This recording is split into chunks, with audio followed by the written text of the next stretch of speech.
Summer of 1992, I was 17.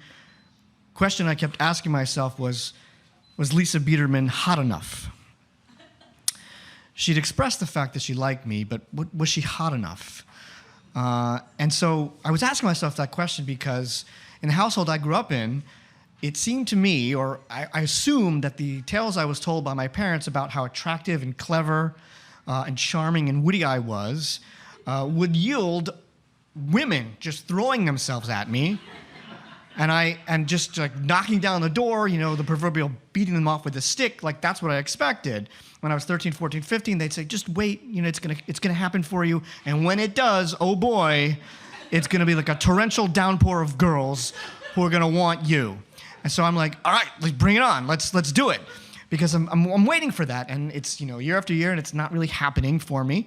And along comes, you know, the summer of 1992, and you know, I'd like kiss girls here and there, but nothing too serious.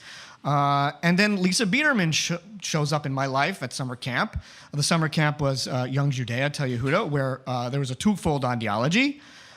You should learn everything there is to know and ultimately move to Israel, which is our homeland, where you should go. And the second thing you should do is fuck as many people as you possibly can here this summer, because what that would do is fortify the relationship between Jews, meaning that the race would be propagated.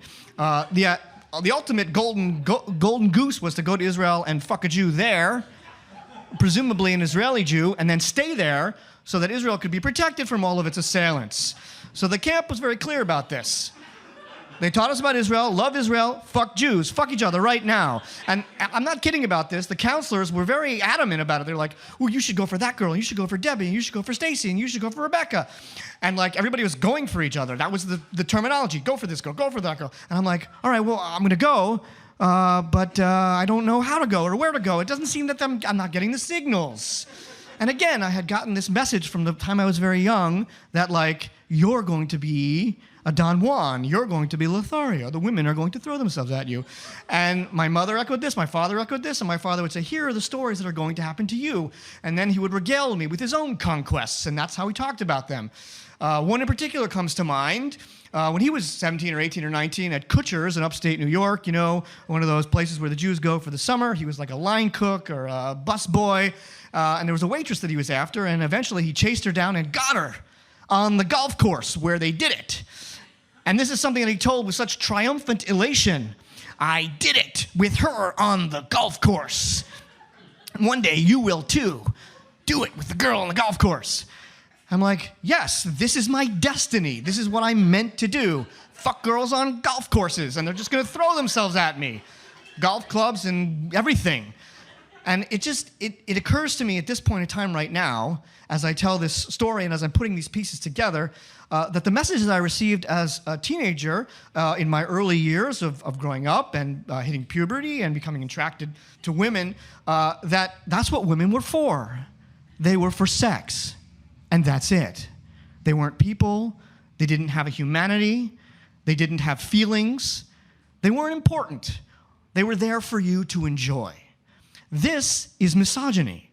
This is deep-seated sexism that our culture is inundated with. It's the air that we breathe, the water that we drink. It was happening in my house. But I didn't understand it at 16 or 17. I just thought this is how it is. But it stayed with me my entire life. I'm now 48 years old. I think I'm still infected by this poison. I know this because my relationship with my daughter, who's sitting right over there, is infected by this misogynistic poison. Still to this day. It really is, and she's embarrassed right now, but I'm confessing something true. Now, you're wondering about Lisa Biederman, right? What happened to Lisa Biederman? Well, she was very cute. She had short, dark hair. She was shorter than me, a rarity. Still a rarity. I was probably taller than I am now. You're like an inch and a half short. It doesn't really count. Lisa was buxom and darkish skin. She was from Michigan. She had a very cute Midwestern accent. And for some strange reason, she wanted me. And she told me, I want you. It seemed like this was the perfect match, right? It was happening finally. But was she hot enough? Because I thought I deserved more, deserved better, a hotter girl, a taller girl, a cleverer girl.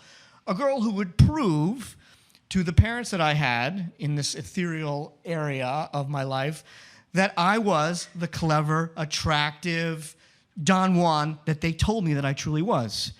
So I eschewed Lisa Biederman. I said, you know what? No. And was I afraid?